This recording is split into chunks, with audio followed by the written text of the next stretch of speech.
Hello everyone, আসসালামু আলাইকুম। Welcome to cook with Afroza blog channel. আশা করছি সবাই ভালো আছেন। আমি আলহামদুলিল্লাহ ভালো আছি। আবার আপনাদের সামনে হাজির হলাম নতুন একটি ভিডিও নিয়ে। আজকের ভিডিওতে আমি আপনাদের সঙ্গে শেয়ার করব ব্ল্যাক ফরেস্ট কেকের দুর্দান্ত একটি রেসিপি। একদম পারফেক্ট পরিমাপে, একদম পারফেক্টভাবে তৈরি করার ফুল টিপস থাকছে আজকের ভিডিওতে। যারা ঘরে বসে হোমমেড কেক নিয়ে বিজনেস করতে যাচ্ছেন, আজকের ভিডিওটি তাদের জন্য দুর্দান্ত হতে চলেছে। এছাড়াও শখ করে যারা কেক বানাতে চান তাদের জন্য আজকের ভিডিওটি দুর্দান্ত। তাই ভিডিওটি স্কিপ না করে সঙ্গে থাকুন পুরো ভিডিও জুড়ে। আগের ভিডিওতে ব্ল্যাক ফরেস্ট কেক তৈরির বেস তৈরি করাটা আমি দেখিয়েছি। আজকের ভিডিওতে থাকছে এই কেকের ডেকোরেশন। আমি কেকটা ডেকোরেশন করার জন্য এখানে 1 কাপ পরিমাণ হুইপ ক্রিম নিয়েছি। এখানে আমি ট্রপিক্যাল হুইপ ক্রিম নিয়েছি 1 কাপ পরিমাণ, যার ওজন হয়েছিল 210 গ্রাম। আমি 1 পাউন্ড কেক তৈরি করব। 1 পাউন্ড কেক তৈরি করার জন্য আমার 1 কাপ পরিমাণ হুইপ ক্রিম প্রয়োজন। এখন আমি ক্রিমটা বিট করে নিচ্ছি।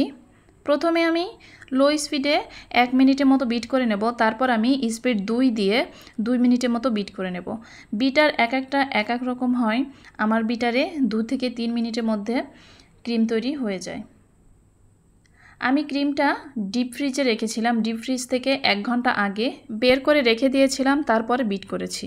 ক্রিমের সঙ্গে চিনি বা ফ্লেভার আমি কোনোটাই মেশাইনি।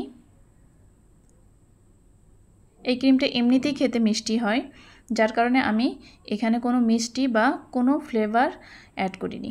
এখানে আমি কেকের উপরে যে স্লাইসটা নিচে দিয়েছি তাতে আমি সুগার সিরাপ দিয়ে ক্রিম দিয়ে দিলাম। এরপরে আমি আবারও নিচে যে লেয়ারটা ছিল সেটা আমি উপরে দিয়ে দিলাম, দিয়ে আবারও সুগার সিরাপ দিয়ে এর উপরে ক্রিম দিয়ে পুরো কেকটা আমি ফিনিশিং দিয়ে নেব। কেকের নিচের লেয়ার উপরে দিলে সেক্ষেত্রে কেকের ফিনিশিংটা অনেক ভালো আসে এবং ফিনিশিংটা খুব দ্রুত হয়ে যায়। কেকটা ফিনিশিং দিতে দিতে আপনাদের সঙ্গে কিছু কথা শেয়ার করি। সেটা হচ্ছে, বাবার বাড়ি কখনো নিজের বাড়ি হয় না, শ্বশুর বাড়ি স্বামীর বাড়িও কিন্তু নিজের বাড়ি হয় না। মেয়েদের কিন্তু নিজের বাড়ি বলে কিছু নেই। তারপরও মেয়েরা কিন্তু স্বামীর ঘরকে সবচেয়ে আপন ভাবে, নিজের ভাবে, কিন্তু দূর সময় বুঝিয়ে দিবে আসলে নিজের বলে কিছু নেই মেয়েদের। তাই সব মেয়েদের উদ্দেশ্যে একটা কথা বলতে চাই, ইহকাল এবং পরকাল দুটোর জন্যই গুছিয়ে নিন। নিজেকে একটু ভালোবাসুন, নিজের জন্য কিছু করুন, তখন দেখবেন আপনাকে ভালোবাসার মতো মানুষের অভাব হবে না। কথা বলতে বলতে অনেক কথাই বলে ফেললাম। এদিকে আমি চকলেট গানাশ তৈরি করার জন্য 20 গ্রাম নিয়েছি হুইপ ক্রিম আর 40 গ্রাম নিয়েছি চকলেট আমি গ্রেট করে নিয়েছি। বাটিটি আমি গরম পানির উপরে রেখে চকলেট গানাশ তৈরি করে নেব। চকলেট গানাশ কিভাবে তৈরি করতে হয় তার একটি ভিডিও আমার চ্যানেলে আছে, আপনারা চাইলে দেখে নিতে পারেন। ডেসক্রিপশন বক্সে আমি লিংক দিয়ে দেব। এছাড়াও আমার ভিডিও শেষে ইন্ড স্ক্রিনে ভিডিওটি আসবে, আপনারা চাইলে দেখে নিতে পারেন। চকলেট গানাশ তৈরি করা হয়ে গেছে।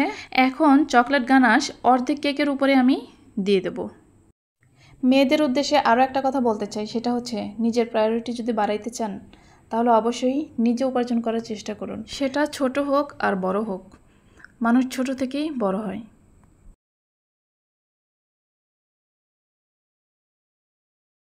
আপনারা চাইলে পাইপিং ব্যাগের সাহায্যেও এই চকলেট গানাশটা দিতে পারেন, সেক্ষেত্রে আরও ভালো হবে।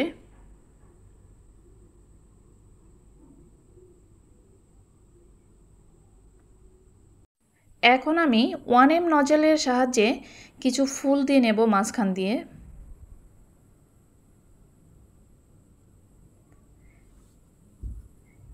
এবং 6B নজল দিয়েও কিছু ফুল দিয়ে নেব। যারা হোমমেড কেক নিয়ে বিজনেস করতে চান তারা আর কোনো নজেল কিনেন আর না কেনেন, কিন্তু এই 1M নজেল এবং 6B নজেলটা কিন্তু অবশ্যই কিনবেন। এই দুটো নজেলকে ভাইরাল নজেলও বলা হয়। এই দুটো নজেল দিয়ে কিন্তু অনেক রকম ডিজাইন করা যায়। আমি ভিডিওর শেষের দিকে নজেল দুটো আপনাদেরকে ভালো করে দেখিয়ে দেব। আমি 6B নজেল দিয়েই নিচের বর্ডারটা দিয়ে নিলাম।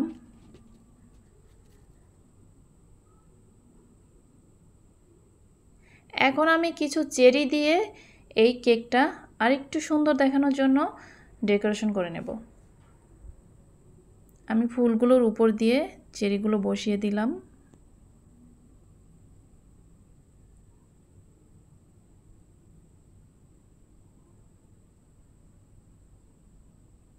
চেরিগুলো দেওয়ার পরে কিন্তু কেকটা অনেক লোভনীয় লাগছে।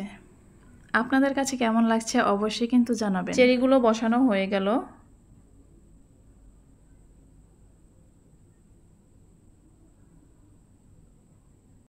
এখন এই সাদা অংশে আমি গ্রেট করা ডার্ক চকলেট দিয়ে দেব।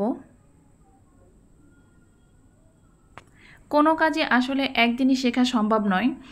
ধীরে ধীরে শিখতে শিখতে, দেখতে দেখতে, প্র্যাকটিস করতে করতে মানুষ দক্ষ হয়ে ওঠে।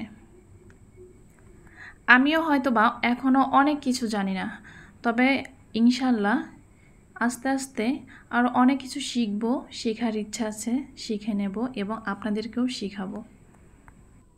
কেক বানানো বা ডেকোরেশন করা আসলে মুখে বলে বোঝানো সম্ভব হয় না। এটা ভালো করে দেখার বিষয়, দেখে দেখে শিখতে হয়, বুঝতে হয়। আর ডেকোরেশন করাটা আসলে নিজের মনের মতো, প্র্যাকটিস করতে করতে দক্ষ হয়ে ওঠে সবাই।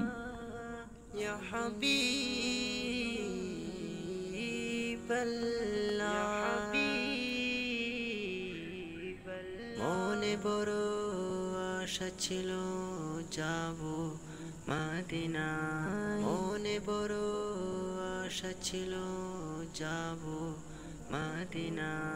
সালাম আমি গ্রেট করা চকলেট আমি সাইড দিয়েও একটু দিয়ে দেব। সালাম আমি করব গিয়ে নবীজির রোজা। চলো যাই সবাই মক্কা মদিনায়, চলো যাই সবাই মক্কা মদিনায়। আরব সাগর পাড়ি দেব, নেই কো আমার তরি, পাখি নই যে উড়ে যাব ডানাতে ভর করি। আরব সাগর পাড়ি দেব, নেই কো আমার তরি। ভিডিওটি দেখতে দেখতে যারা এই পর্যায়ে এসেছেন তাদের কাছে একটাই রিকোয়েস্ট, আমার ভিডিওটি যদি আপনাদের ভালো লেগে থাকে অবশ্যই লাইক, কমেন্ট, শেয়ার করবেন। আর যদি আমার চ্যানেলটি সাবস্ক্রাইব না করা থাকে তাহলে অবশ্যই সাবস্ক্রাইব করে পাশে থাকা বেল আইকন প্রেস করে দিবেন, যেন নিত্য নতুন কোনো ভিডিও আপলোড করলে আপনাদের কাছে নোটিফিকেশন পৌঁছে যায়। এই তো আমার ব্ল্যাক ফরেস্ট কেক ডেকোরেশন করা কমপ্লিট। দেখতে কেমন হয়েছে আপনারা অবশ্যই কিন্তু কমেন্ট বক্সে জানাবেন। এই কেকটা দেখতে যতটা সুন্দর, খেতে তার চেয়েও অনেক বেশি মজা হয়েছিল। এতটাই মজা হয়েছিল আসলে সেটা ভাষায় প্রকাশ করা সম্ভব নয়। খুবই মজার এই কেকটা। আপনারা বাসায় ট্রাই করে দেখবেন, বাচ্চাদের জন্য তৈরি করবেন, নিজের জন্য তৈরি করবেন। নিজে ভালো থাকলে তো সবাইকে ভালো রাখতে পারবেন। এবার চলুন দেখে নেওয়া যাক নজেল দুটো। এখানে এই যে 6B নজেল এবং 1M নজেল, এই দুটো নজেল কিন্তু থাকলে আর কোনো নজেলের প্রয়োজনই হয় না। অনেক ডিজাইন এই নজেল দুটো দিয়ে করা যায়। আপনারা যারা নতুন হোমমেড কেক বিজনেস নিয়ে ভাবছেন, প্রথমেই কিন্তু আপনারা এই নজেল দুটো কিনে নেবেন। এই নজেল দুটো কিনলে কিন্তু অনেক রকম ডিজাইন করতে পারবেন। তাই নজেল দুটো আপনাদেরকে দেখিয়ে দিলাম। যাই হোক, ভিডিওটি এই পর্যন্তই। সবাই ভালো থাকবেন, সুস্থ থাকবেন আর আমার জন্য দোয়া করবেন। আল্লাহ হাফেজ।